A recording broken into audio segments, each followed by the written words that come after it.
The emergency room at Valley Medical Center buzzed with its usual chaos. Nurses rushed between curtained areas while doctors barked orders over the constant beeping of machines.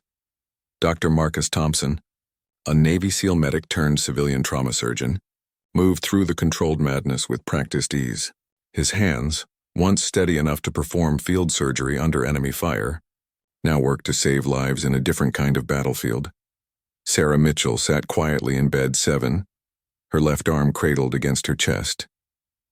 The intake nurse had marked her down as a simple fall injury, a 32-year-old woman who claimed she slipped on ice outside her apartment building. But something about her stillness caught Marcus's attention as he approached her bed. Most patients with arm injuries were restless, shifting to find comfortable positions. Sarah sat perfectly upright, her back straight as a board, eyes scanning the room with methodical precision. "Good evening, I'm Dr. Thompson," Marcus said, pulling up a chair beside her bed. "I understand you took a tumble on some ice today." Sarah's eyes met his briefly before looking away. "Yes, just clumsy, I guess. I think my wrist might be sprained." Her voice was steady, controlled, but Marcus noticed the slight tremor in her right hand as she gestured toward her injured arm. As Marcus began his examination, he observed details that the intake staff had missed. The way Sarah instinctively tensed when he approached from her blind side, how she positioned herself with a clear view of both the room's entrance and exit. The small scar on her neck, partially hidden by her collar, looked suspiciously like shrapnel damage rather than a childhood accident. "Can you tell me exactly how you fell?" Marcus asked, gently probing her wrist. The injury was definitely broken, not sprained, but that wasn't what concerned him most. "I was walking to my car after work. The parking lot was icy and I lost my footing." Sarah recited the story with the kind of precision that came from practice. "I put my hand out to break the fall." Marcus nodded, but his trained eye caught inconsistencies. The bruising pattern on her palm suggested impact against something harder and more unforgiving than ice. There were also older, faded marks on her knuckles, the kind that came from hand-to-hand combat training, not everyday bumps and scrapes. "What kind of work do you do?" he asked casually while adjusting the examination light. "I'm a security consultant," Sarah replied quickly. "Corporate stuff, nothing exciting." The answer came too fast, too rehearsed. Marcus had heard similar deflections from fellow veterans who struggled to talk about their service. As he continued his examination, he noticed Sarah's breathing pattern, controlled, measured, the way combat medics taught soldiers to manage pain and stress. When Marcus accidentally dropped his pen, Sarah's reaction confirmed his growing suspicions. She flinched, not toward the sound, but away from it, her good hand moving instinctively toward where a sidearm would be holstered. The movement was subtle, lasting maybe half a second, but unmistakable to someone with Marcus's background. "I'm going to need to get some x-rays," Marcus said, stepping back. "The nurse will be in shortly to take you down to radiology." As he walked away from Sarah's bed, Marcus found himself thinking about his own transition from military to civilian life. The way certain sounds still made him duck, how he always sat facing the door in restaurants, the nightmares that had taken years of therapy to manage. He recognized something of himself in Sarah's carefully controlled demeanor. The x-rays confirmed what Marcus already knew. Sarah had a clean break in her radius bone. But the images also revealed something else. Old fractures in her ribs, expertly healed but clearly visible to a trained eye. A small metal fragment near her shoulder blade that looked suspiciously like bullet shrapnel. This wasn't the medical history of a corporate security consultant. When Marcus returned to Sarah's bed with the x-ray results, he found her staring out the window at the parking lot. Her posture remained rigid, alert, as if she was conducting surveillance rather than recovering from an injury. "The good news is it's a clean break," Marcus said, settling into his chair again. "We'll need to set it and put you in a cast, but you should heal up just fine." Sarah nodded without looking away from the window. "How long before I can use it normally again?" 6 to 8 weeks for full healing, but you'll regain most of your function before then."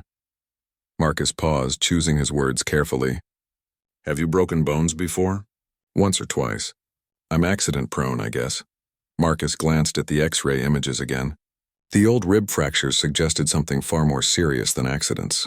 Combined with Sarah's hypervigilance and the way she carried herself, a picture was forming in his mind. As the nurse prepared the casting materials, Marcus made a decision.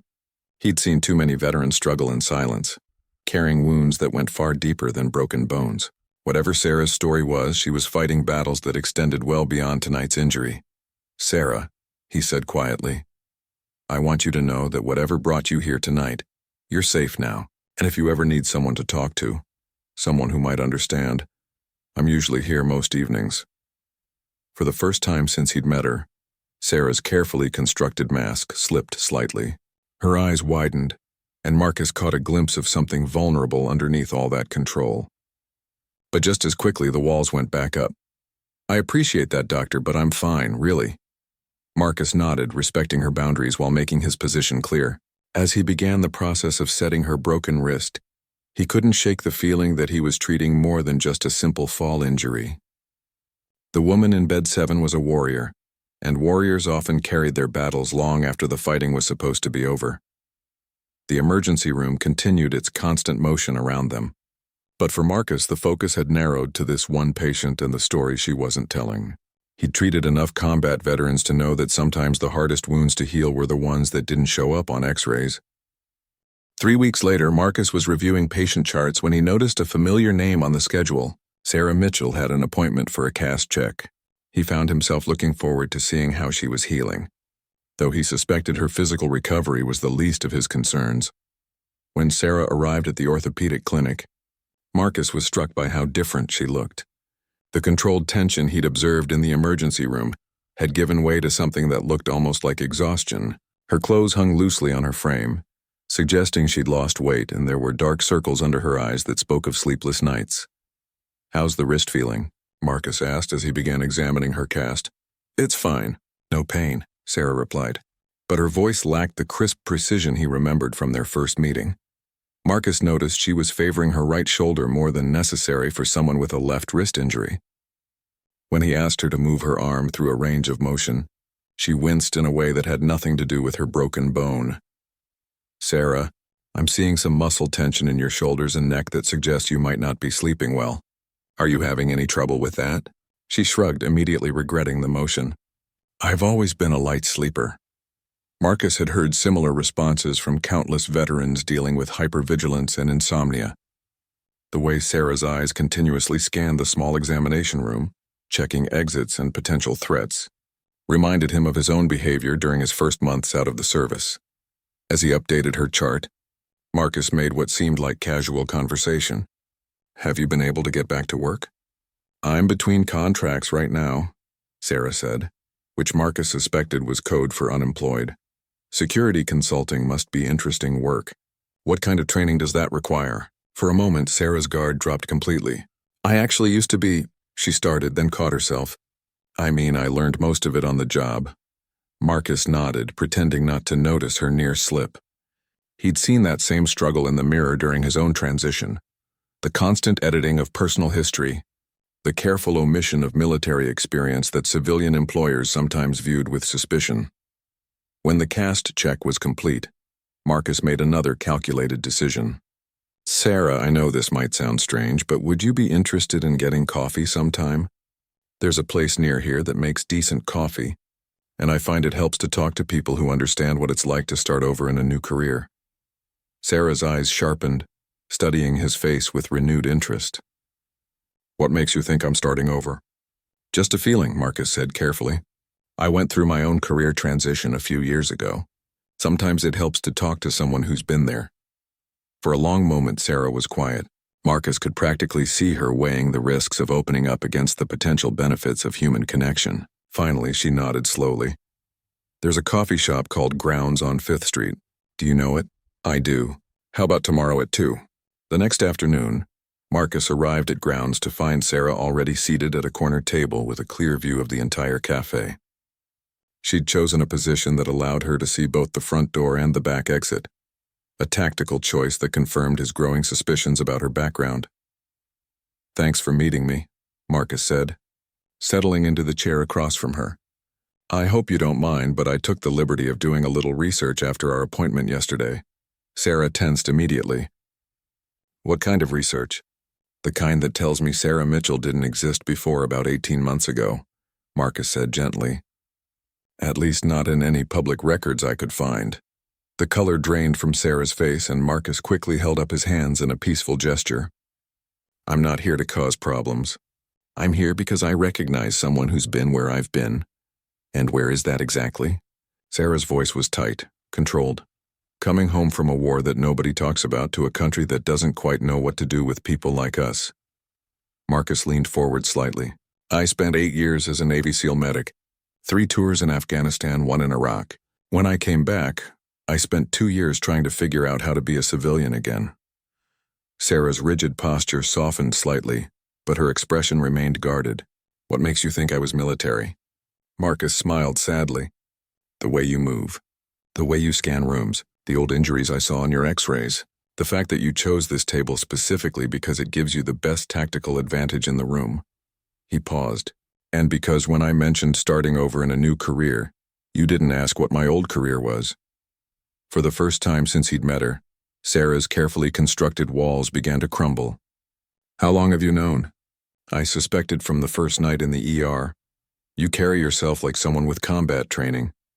The injuries, the hypervigilance, the way you deflect personal questions, I've seen it all before. I've lived it. Sarah stared into her coffee cup for a long moment. I was Army. Combat medic attached to a special operations unit. Did 4 tours, mostly in places that officially don't exist. Marcus felt a surge of recognition and respect. Female combat medics attached to special ops units were rare and elite. Sarah had undoubtedly seen and done things that would challenge anyone's sense of humanity. When did you get out? He asked. 14 months ago. Medical discharge. Sarah's hand instinctively moved toward her shoulder. Took some shrapnel in my last deployment. Nothing life-threatening, but enough to end my career.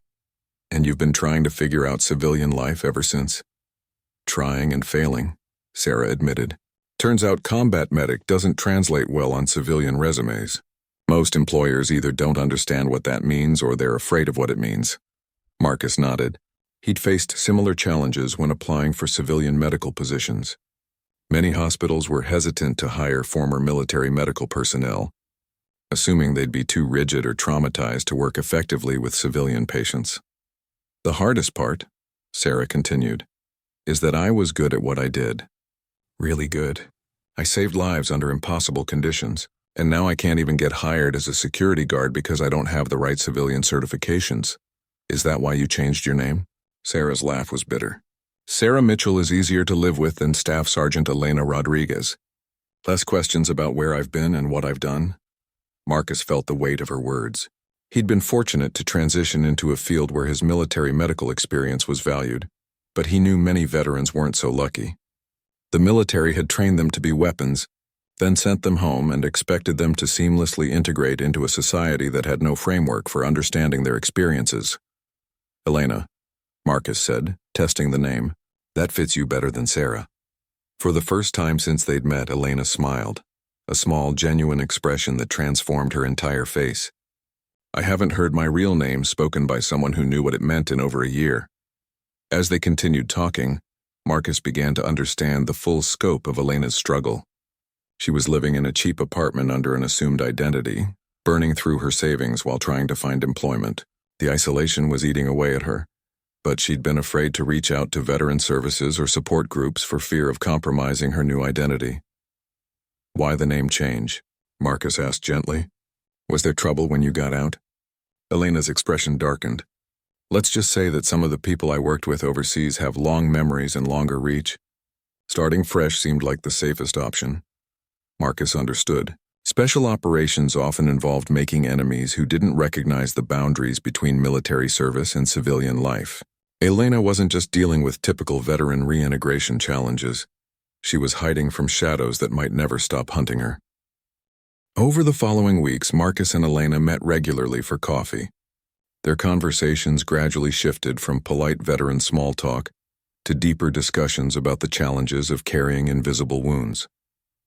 Elena began to open up about her experiences overseas, and Marcus found himself sharing stories he'd never told anyone outside of therapy. One particularly difficult evening, Elena arrived at their usual coffee shop looking more shaken than Marcus had ever seen her. Her hands trembled slightly as she gripped her cup, and she kept glancing toward the door as if expecting trouble to walk through it. Bad day? Marcus asked gently. Elena nodded, struggling to find words. I had a job interview this morning. Corporate security position. Everything was going well until they asked about my employment gap. I tried to give them the story about traveling and finding myself, but the hiring manager used to be military. He saw right through it. What happened? He started asking specific questions about my service.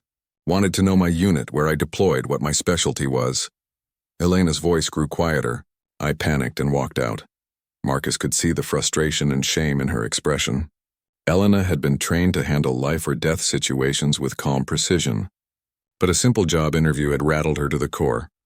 The worst part, Elena continued, is that for a moment I almost told him the truth. Part of me wanted to tell someone about what I did, what I accomplished, but then I remembered why I can't. Tell me about that, Marcus said. What happened over there that made you feel like you needed to disappear? Elena was quiet for a long time, staring out the window at the busy street. Marcus waited patiently, recognizing the internal struggle between the need to share and the habits of operational security that had kept her alive. Have you ever heard of Operation Silent Thunder? Elena finally asked. Marcus shook his head. Most special operations missions remained classified long after they were completed. It was a joint task force operation in eastern Afghanistan. We were tasked with providing medical support for a series of raids targeting high-value Taliban leaders, the kind of missions that never officially happened. Elena paused, clearly weighing how much to reveal. Our unit was embedded with Delta Force operators for 6 months. We were operating in areas that were supposed to be uninhabited, but intelligence was wrong. There were civilians, families hiding in compounds we thought were military targets. Marcus felt his stomach tighten. He'd been in similar situations where the line between combatant and civilian became frighteningly blurred. During one raid, we took heavy fire from a compound. When we finally secured it, we found wounded children along with the targeted insurgents. I spent 4 hours operating on a 7-year-old girl who'd been caught in the crossfire. Elena's voice became clinical, distant, the way trauma survivors often recounted their worst experiences. She died on my table, not because of her injuries, but because I didn't have the right equipment. In a real hospital, she would have lived. Elena, that wasn't your fault. I know that. Logically, I know that. Elena's hands clenched into fists, but knowing something and feeling it are different things. That little girl wasn't the only one. Over 6 months, I treated dozens of civilian casualties. Some lived, some didn't. Each death felt like a personal failure. Marcus recognized the weight Elena was carrying. Combat medics often struggled with survivors' guilt. But Elena's burden was compounded by the nature of her missions and the secrecy surrounding them. The operation was eventually deemed a success. Elena continued bitterly. We eliminated several high-value targets and disrupted Taliban operations in the region. Command recommended me for a Bronze Star, but all I could think about was that little girl and the others who died because I wasn't good enough to save them. You saved lives too, Marcus pointed out. You said some of the civilians lived. 15, Elena said immediately. 15 civilians I was able to stabilize and evacuate, but I can only remember the faces of the ones who died. The coffee shop around them continued its normal rhythm of conversation and clinking dishes, but Marcus felt like he and Elena were sitting in a bubble of shared understanding. He'd carried similar ghosts from his own deployments, the patients he couldn't save haunting him more vividly than those he could. When the operation ended, I thought I'd be able to process it all once I got home, Elena said. But then the mission report started being classified at levels I didn't even know existed. We were told never to discuss what we'd seen or done, not even with our families. That's when you started having problems? Elena nodded. Nightmares, flashbacks, hypervigilance, the whole package. But I couldn't talk to anyone about it because officially, I'd never been to the places where my trauma happened. The Army shrinks wanted to help, but I couldn't give them the details they needed to actually treat me. Marcus understood the impossible position Elena had been placed in. Military mental health services required soldiers to discuss their experiences openly, but special operations personnel were often bound by classification levels that made such discussions legally impossible. The breaking point came during my last deployment, Elena continued. We were on a routine mission, at least routine by our standards, when our convoy hit an IED. I was in the lead vehicle with 3 other soldiers. Elena's breathing became shallow, and Marcus recognized the signs of an approaching panic attack. Elena, you don't have to continue if this is too difficult. No, I need to tell someone. I've been carrying this alone for too long. Elena took a deep breath and forced herself to continue. The explosion killed the driver instantly and trapped the other 2 soldiers in the wreckage. I was thrown clear but took shrapnel in my shoulder and back. Were you able to help them? I tried. God, I tried so hard. Tears began streaming down Elena's face. But the vehicle was on fire and more insurgents were moving toward our position. I had to choose between trying to extract my wounded teammates and calling for backup that might not arrive in time. Marcus reached across the table and placed his hand over Elena's. She gripped it like a lifeline. I called for backup, Elena whispered. I left them in that burning vehicle and called for backup. By the time help arrived, they were both dead. Elena, you made the right tactical decision. If you'd stayed, you might all be dead. That's what the after-action report said. That's what my commanding officer told me. That's what the Army psychiatrist tried to make me believe. Elena wiped her eyes with her free hand. But I know the truth. I saved myself and let my teammates die. Marcus squeezed her hand gently. The truth is that you were a combat medic in an impossible situation. You made a decision based on your training and experience. The fact that you survived doesn't make you a coward. The medical board disagreed with you. They said my injuries were severe enough to warrant a medical discharge, but I know they were really discharging me because I was broken. I couldn't do my job anymore. Elena's story was painting a clear picture of why she'd felt compelled to disappear and start over. She was carrying trauma from classified operations that she couldn't discuss with anyone. Combined with survivor's guilt over teammates she couldn't save. The military had trained her to be a weapon, used her in ways that violated her core values as a healer, then discharged her when the psychological damage became too severe. The worst part, Elena said, is that I was actually good at what I did. Before everything went wrong, I was one of the best combat medics in my unit. I saved more lives than I lost. But all I can remember are the failures. Marcus understood that feeling intimately. Success in combat medicine was often measured in lives saved, but trauma had a way of making the losses feel infinitely more significant than the victories. The night after Elena shared her story, Marcus couldn't sleep. Her words echoed in his mind, bringing back memories of his own darkest moments in service.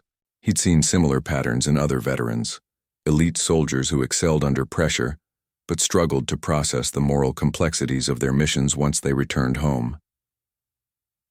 The next morning, Marcus made a decision that would change both their lives. He called his supervisor at Valley Medical Center and requested a meeting. Dr. Patricia Reynolds had been supportive of his transition from military to civilian medicine, and she'd often expressed interest in hiring more veterans for their unique skills and perspective. Patricia, I want to talk to you about our staffing needs in the trauma department, Marcus began as he settled into her office. Always looking for good people. What do you have in mind? I know someone with exceptional medical training and combat experience. She's been having trouble finding work because her background is complicated. Dr. Reynolds raised an eyebrow. Complicated how? Marcus chose his words carefully. She's former military, special operations attached. Her service record is largely classified, which makes it difficult for her to provide references or detailed work history to civilian employers. What's her medical background?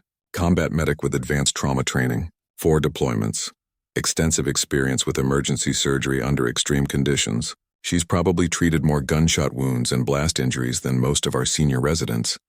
Dr. Reynolds leaned back in her chair, considering. Why isn't she working for the VA or another military hospital? Personal reasons. She needs a fresh start, away from anything connected to her military service. Marcus paused. Patricia, I've worked with her briefly and I can vouch for her skills.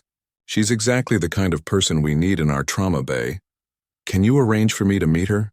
Unofficially, of course. I'd want to assess her capabilities before we consider any formal offer.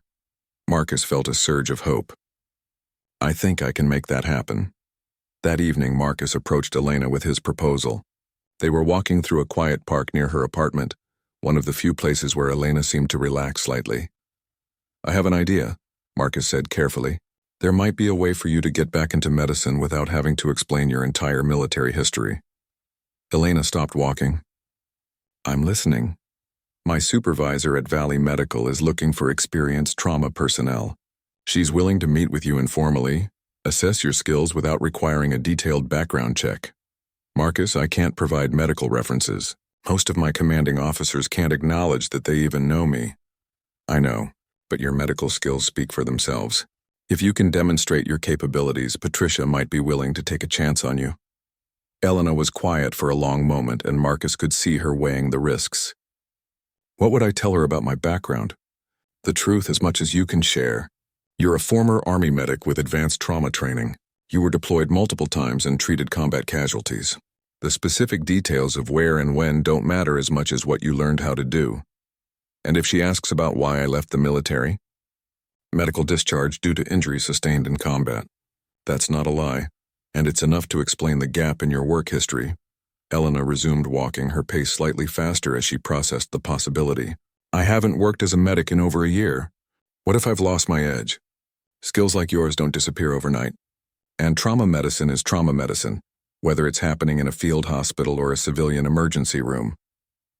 Over the next few days, Elena agonized over the decision. The prospect of returning to medicine excited her, but the fear of exposure and the weight of her hidden history made every consideration complicated. Marcus didn't push, understanding that Elena needed to come to her own decision. Finally, Elena agreed to meet with Dr. Reynolds.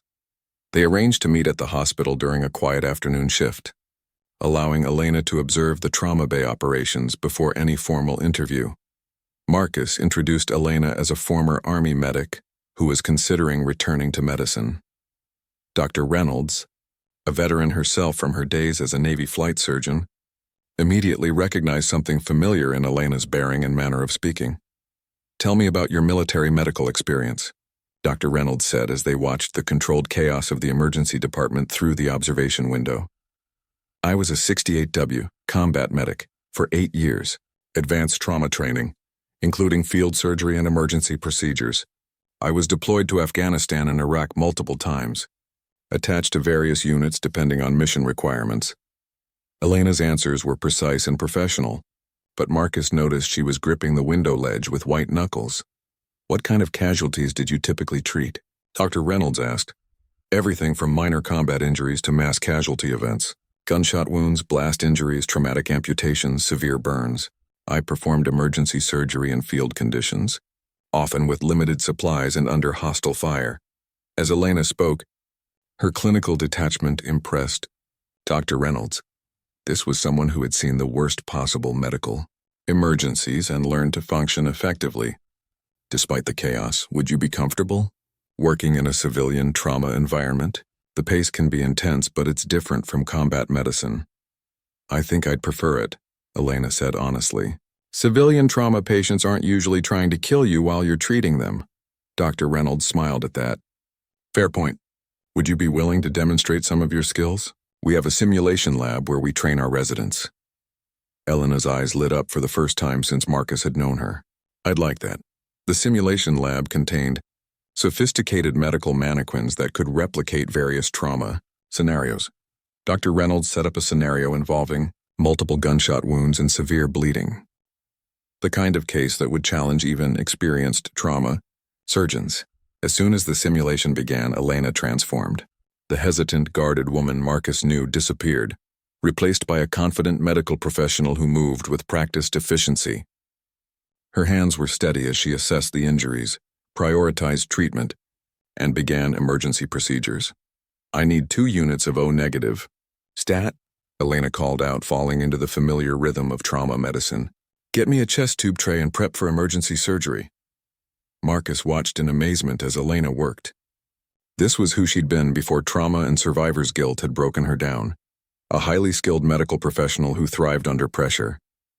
Her movements were precise, economical, perfect for an emergency situation where every second mattered. Within 15 minutes, Elena had stabilized the simulated patient and outlined a comprehensive treatment plan. When she finally stepped back from the mannequin, she was breathing hard but smiling genuinely for the first time since Marcus had met her. That felt good, Elena admitted. I'd forgotten how much I missed this. Dr. Reynolds was clearly impressed. Elena, I've seen senior trauma surgeons perform worse under similar conditions. Your technique is flawless, and your decision-making process is exactly what we need in our emergency department. Does that mean? It means I'd like to offer you a position as a trauma specialist. We can start you as a civilian contractor while we work on getting your credentials transferred. The pay won't be what you deserve initially, but it's a starting point. Elena's eyes filled with tears, but this time they were tears of relief and gratitude. Dr. Reynolds, I don't know what to say. Say you'll take the job. We need people with your skills and experience. As they walked out of the hospital that evening, Elena was lighter than Marcus had ever seen her. For the first time in months, she had hope for the future. Marcus, I can't thank you enough for this opportunity. You earned it yourself. I just opened the door. No, it's more than that. You saw who I really was underneath all the damage and fear. You reminded me that I'm more than just my worst moments. Marcus understood exactly what she meant. Sometimes healing required more than therapy or medication. It required someone else believing in your ability to recover and move forward. Elena's first day at Valley Medical Center arrived with a mixture of excitement and terror that reminded her of her first combat deployment.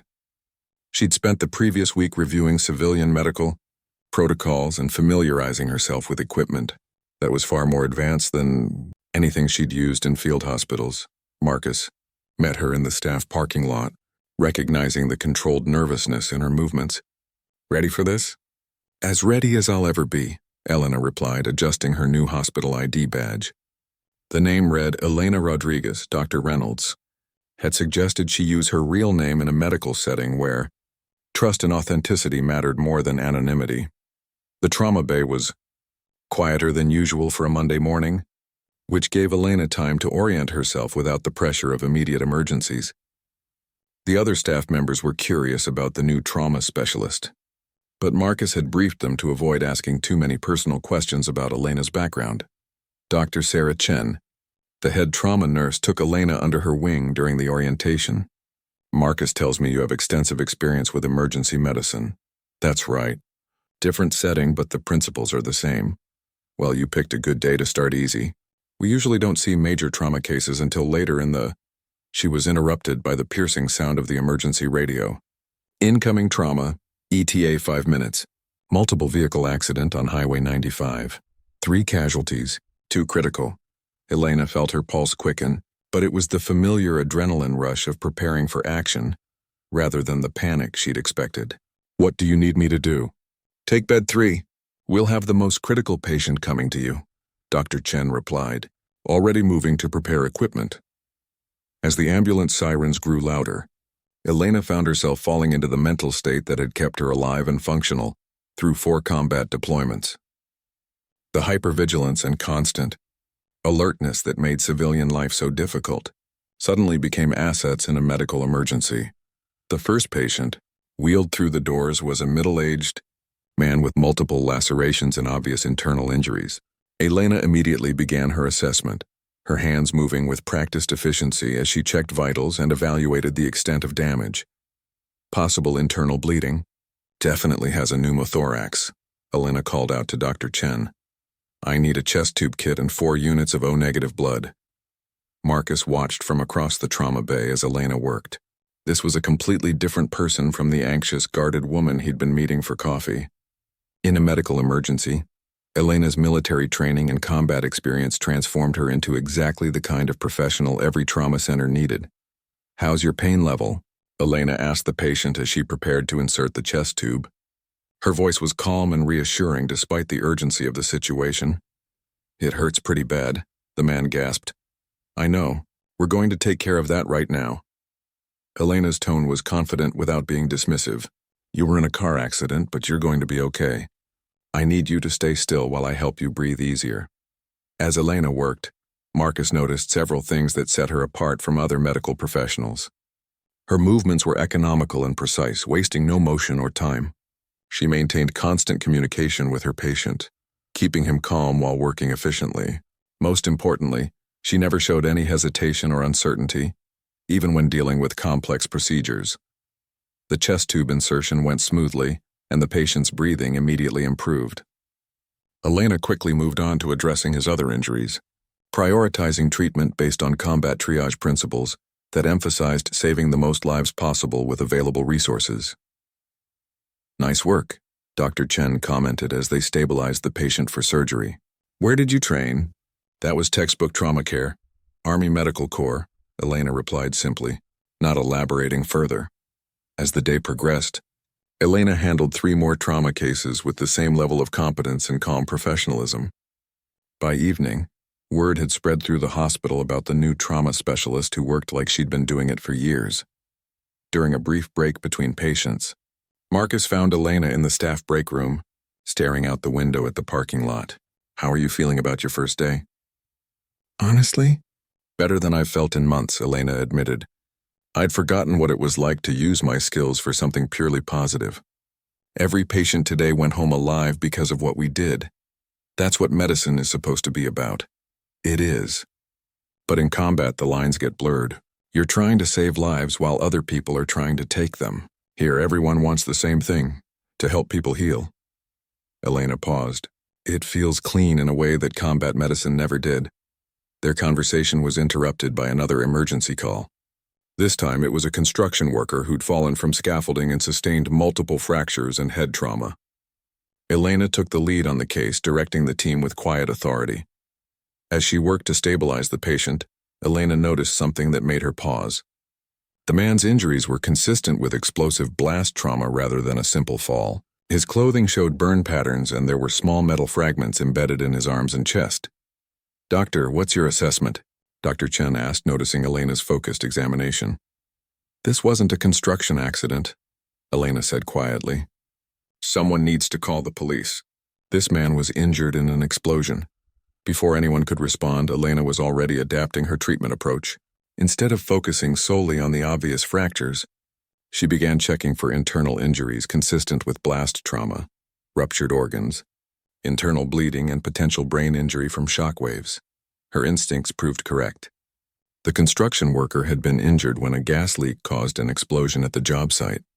Other workers were being brought to hospitals throughout the city with similar injuries. Elena's quick recognition of the blast pattern allowed the medical team to provide appropriate treatment immediately, potentially saving the man's life.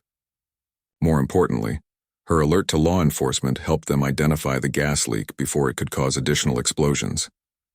"How did you know?" Dr. Reynolds asked later, as they reviewed the case.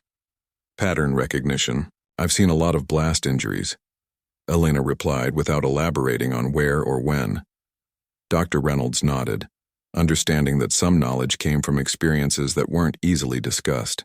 "Your expertise potentially saved not just our patient, but prevented other people from being injured by the same hazard." As Elena drove home that night, she reflected on how dramatically her life had changed in just one day. For the first time since her medical discharge, she felt like she was using her skills and experience for their intended purpose, healing rather than surviving. The nightmares that had plagued her sleep for months seemed less threatening now. She still carried the weight of her combat experiences, but they no longer felt like pure burden. In the trauma bay, her painful memories had been transformed into life-saving knowledge. The next few weeks fell into a routine that gradually rebuilt Elena's confidence. Each successful case reinforced her belief that she could function effectively in civilian medicine. The hypervigilance that made normal social interactions exhausting became an asset when monitoring critical patients. For subtle changes in condition, Marcus watched Elena's transformation with professional satisfaction and personal relief. The broken veteran he'd met in the emergency room was evolving into a confident medical professional who was making a real difference in people's lives. One evening, as they shared their usual post-shift coffee, Elena brought up something that had been on her mind. "Marcus, I've been thinking about reaching out to other veterans who might be struggling with similar issues." "What kind of outreach?" "I don't know exactly. Maybe support groups or helping other former medics transition to civilian medicine." Elena paused. "I spent so many months feeling completely alone with my experiences. If I can help other people avoid that isolation, maybe some good can come from everything I went through." Marcus smiled. "That sounds like the Elena Rodriguez I was hoping to see emerge. You know what the strangest part is? I'm starting to remember the good parts of my service, not just the trauma. The lives I saved, the difference I made, the pride I felt in being really good at something that mattered. Those memories were always there. You just needed to find a way to access them again." Elena nodded, looking out at the busy street beyond the coffee shop window. I'm not all the way back yet. There are still bad days, still nights when the nightmares come. But for the first time since I left the army, I feel like I have a future worth working toward. The conversation was interrupted by the sound of Elena's pager. Emergency at the hospital. Multiple casualties from a factory accident. Elena stood immediately, her body already shifting into the alert, focused state that had become second nature. Duty calls, she said, but this time there was eagerness in her voice rather than dread. As Elena hurried back to the hospital, Marcus realized that her healing journey was far from over. But she'd taken the most important step. She'd found a way to transform her painful experiences into something positive and meaningful. The warrior was learning to be a healer again, and in doing so, she was healing herself. 3 months into her new position at Valley Medical Center, Elena had established herself as one of the most reliable trauma specialists on staff. Her reputation for staying calm under pressure and making quick, accurate decisions had earned the respect of doctors and nurses throughout the hospital. But success came with its own challenges.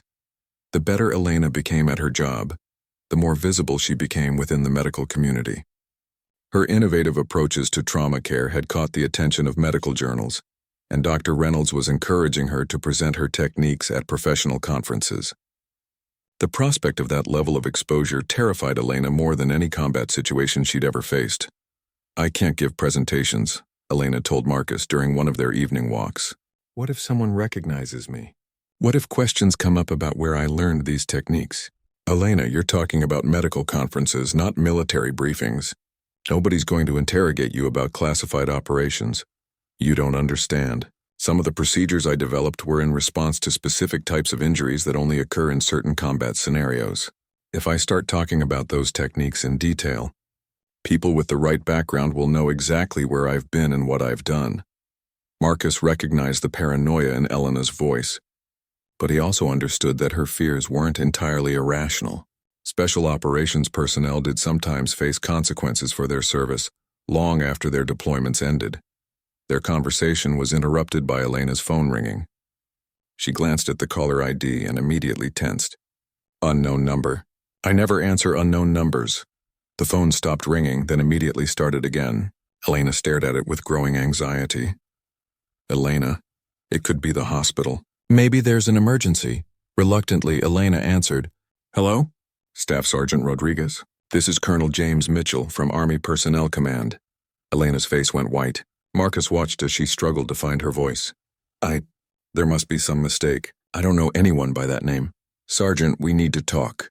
It's regarding Operation Silent Thunder and some recent developments that affect your security clearance." Elena's hand began shaking. "I'm sorry, but I think you have the wrong number. Sergeant Rodriguez, we know about your current employment at Valley Medical Center. We know about your new identity, and we know why you felt it was necessary to disappear after your discharge."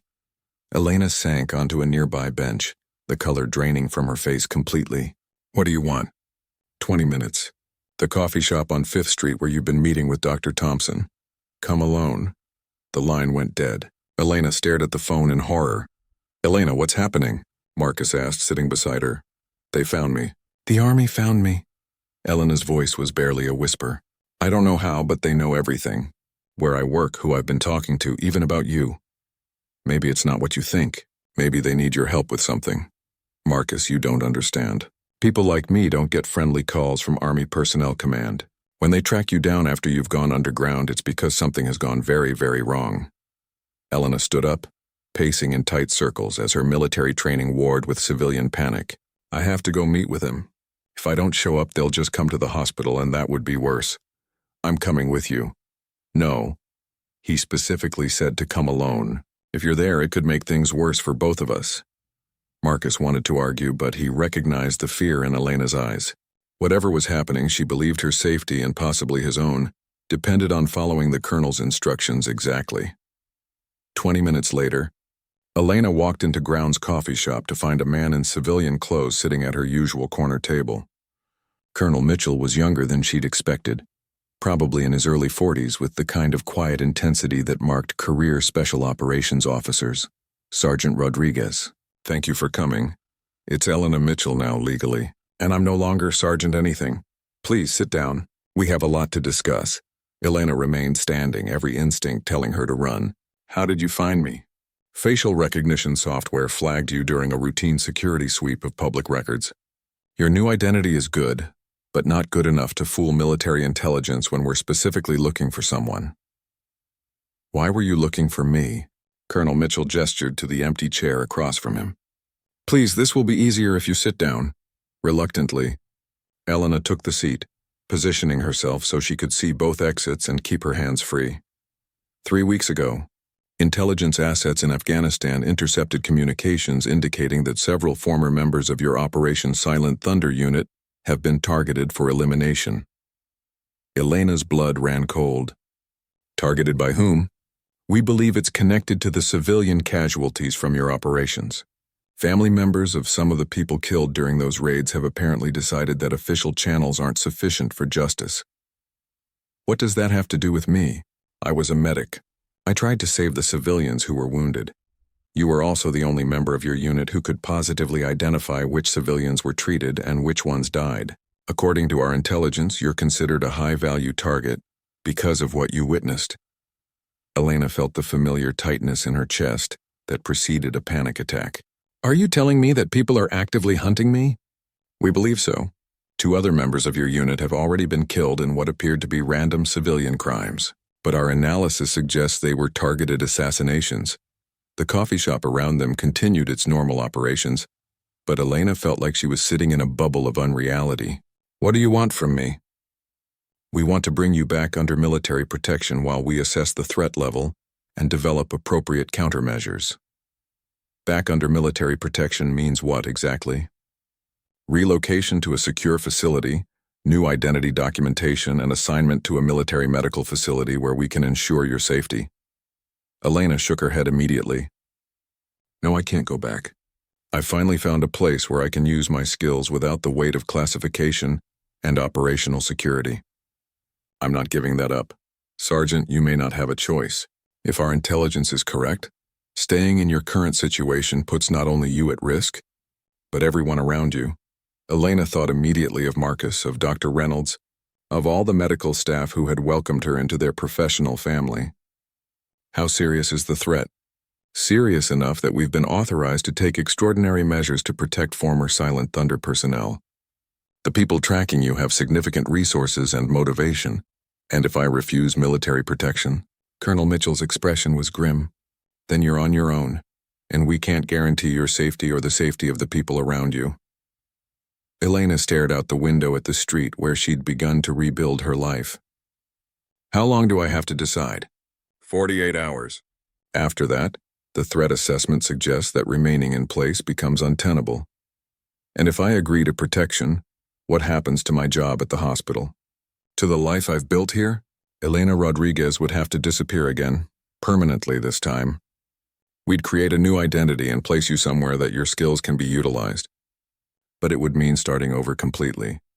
As Colonel Mitchell left the coffee shop, Elena remained at the table staring at her untouched coffee. Everything she'd worked to rebuild over the past few months was suddenly at risk. Worse, her presence was potentially endangering the people who had helped her heal. When Marcus found her there an hour later, Elena was still sitting motionless, lost in thought. Elena? What happened? They want me to disappear again. Permanently this time. Elena's voice was hollow, defeated. And Marcus, they're right. Staying here puts everyone at risk. As Elena explained the situation, Marcus watched the confident medical professional he'd come to know retreat back into the frightened, hunted veteran he'd first met in the emergency room. The progress she'd made seemed to be evaporating in real time. Elena spent the next 48 hours in a state of suspended animation, going through the motions of her shifts at the hospital, while internally preparing to disappear from the life she'd built. She said nothing to Dr. Reynolds or her colleagues about the impending crisis, not wanting to burden them with fears they couldn't address. Marcus watched her retreat into herself with growing concern. The confident trauma specialist was being replaced by the hypervigilant veteran he'd first encountered, checking exits and scanning for threats with renewed intensity. On the morning of the deadline, Elena arrived at work to find an unusual amount of activity in the trauma bay. Dr. Reynolds was coordinating with several people Elena didn't recognize, federal agents, by the look of their conservative suits and alert postures. "Elena, we need to talk," Dr. Reynolds said, approaching her with an expression that mixed concern with determination. "Dr. Reynolds, I can explain." "You don't need to explain anything. Dr. Thompson filled me in on the situation. We know about the threats against you and the Army's offer of protection." Elena felt a surge of betrayal. Marcus had no right to share that information. He had every right to protect a valued colleague and friend. More importantly, he was smart enough to bring this to my attention before you made a decision that could cost you everything you've worked to rebuild. Elena looked around the trauma bay, noticing that several staff members were watching the conversation with obvious concern. "I don't understand. Elena, do you really think we're going to let you disappear without a fight? You're not just an employee here. You're part of our team, and we protect our own." Dr. Reynolds gestured toward the federal agents. "These gentlemen are from the FBI's counterterrorism division. They've been working with Army intelligence to develop alternatives to simply hiding you away again." One of the agents, a tall man with prematurely gray hair, stepped forward. "Ms. Rodriguez, I'm Special Agent David Harrison. We've been reviewing your case, and we believe there's a way to neutralize the threat against you without requiring you to abandon your civilian life." Elena's instincts told her to be wary of federal agents bearing solutions, but desperation made her willing to listen. "What kind of alternative?" "The people hunting you are operating under the assumption that you and other Silent Thunder veterans are vulnerable, isolated targets. They're not expecting organized resistance or official protection. So what are you suggesting?" Agent Harrison opened a tablet and showed Elena a series of surveillance photos. "We've identified the cell responsible for targeting your former unit members. They're a small group with limited resources, operating more on emotion than professional capability. That doesn't make them less dangerous. No, but it makes them easier to apprehend. We're proposing a controlled operation to draw them out and neutralize the threat permanently." Elena felt her stomach drop. "You want to use me as bait? We want to end this situation decisively, rather than forcing you to spend the rest of your life running from shadows."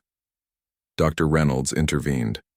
"Elena, before you dismiss this outright, you should know that we've already implemented enhanced security measures here at the hospital. You're not unprotected." Elena looked around the trauma bay with new eyes, noticing subtle changes she'd missed. Additional security cameras, staff members who carried themselves like military personnel, and monitoring equipment that seemed more sophisticated than necessary for a civilian hospital. "How long has this been in place?" "Since yesterday morning," Marcus said, appearing beside her. "When you told me about the threat, Dr. Reynolds immediately contacted federal authorities. We've been working around the clock to develop options that don't require you to give up your life here." Elena felt overwhelmed by the level of support and protection her colleagues were providing. "Why would you do this for me?" "Because you're worth it," Dr. Reynolds said simply. "In 3 months, you've become one of our most valuable trauma specialists. More than that, you've become part of our hospital family. We don't abandon family." Agent Harrison continued his briefing. "The operation would be relatively simple. We'd allow information to leak suggesting that you're working at this hospital under your real name. When the threat actors make their move, we'll be ready for them. And if something goes wrong, if they get past your security..." "Elena, with respect, you've survived 4 combat deployments in special operations. I think you can handle a small group of untrained civilians, especially with federal backup." Elena looked at Marcus, seeing both concern and confidence in his expression. "What do you think?" "I think running for the rest of your life isn't really living. And I think the people threatening you picked the wrong target when they decided to go after someone with your training and determination." Elena spent the next hour reviewing the FBI's plan in detail. The operation was straightforward. Enhanced security would be in place throughout the hospital. Federal agents would monitor all access points, and Elena would continue her normal work routine while wearing concealed protection equipment. "The beauty of this approach," Agent Harrison explained, "is that it uses your strengths rather than treating you as a victim. You know how to function under threat, and you'll be in an environment where your medical skills provide additional value. What happens after you apprehend these people? The threat ends. You continue your work here without looking over your shoulder. You get to keep the life you've built." Elena realized that the choice was really about more than just personal safety. It was about whether she would continue to let her military service define her as a victim, or whether she would use her experience and skills to take control of her own destiny. "I'll do it," Elena said, "but I have conditions." "Name them." "First, none of the hospital staff who aren't directly involved in security get put at risk. If the operation endangers patients or civilian personnel, I walk away immediately." "Agreed." "Second, when this is over, I want a complete debrief on Operation Silent Thunder. I need to know exactly what happened during those missions and why it led to this situation." Agent Harrison hesitated. "That information is still highly classified. I was there. I lived it. I deserve to know the full truth about what my unit accomplished and what price we're still paying for it." After a brief consultation with his supervisor, Agent Harrison nodded. "We can arrange that." The operation took place 3 days later. Elena arrived for her shift to find the hospital functioning normally, with no visible sign of the federal agents positioned throughout the building. The enhanced security measures were seamlessly integrated into the hospital's regular operations. At 2:47 p.m., during a routine trauma case, Agent Harrison's voice came through Elena's concealed earpiece. "We have movement. 3 individuals matching our target profiles have entered the hospital through the main entrance."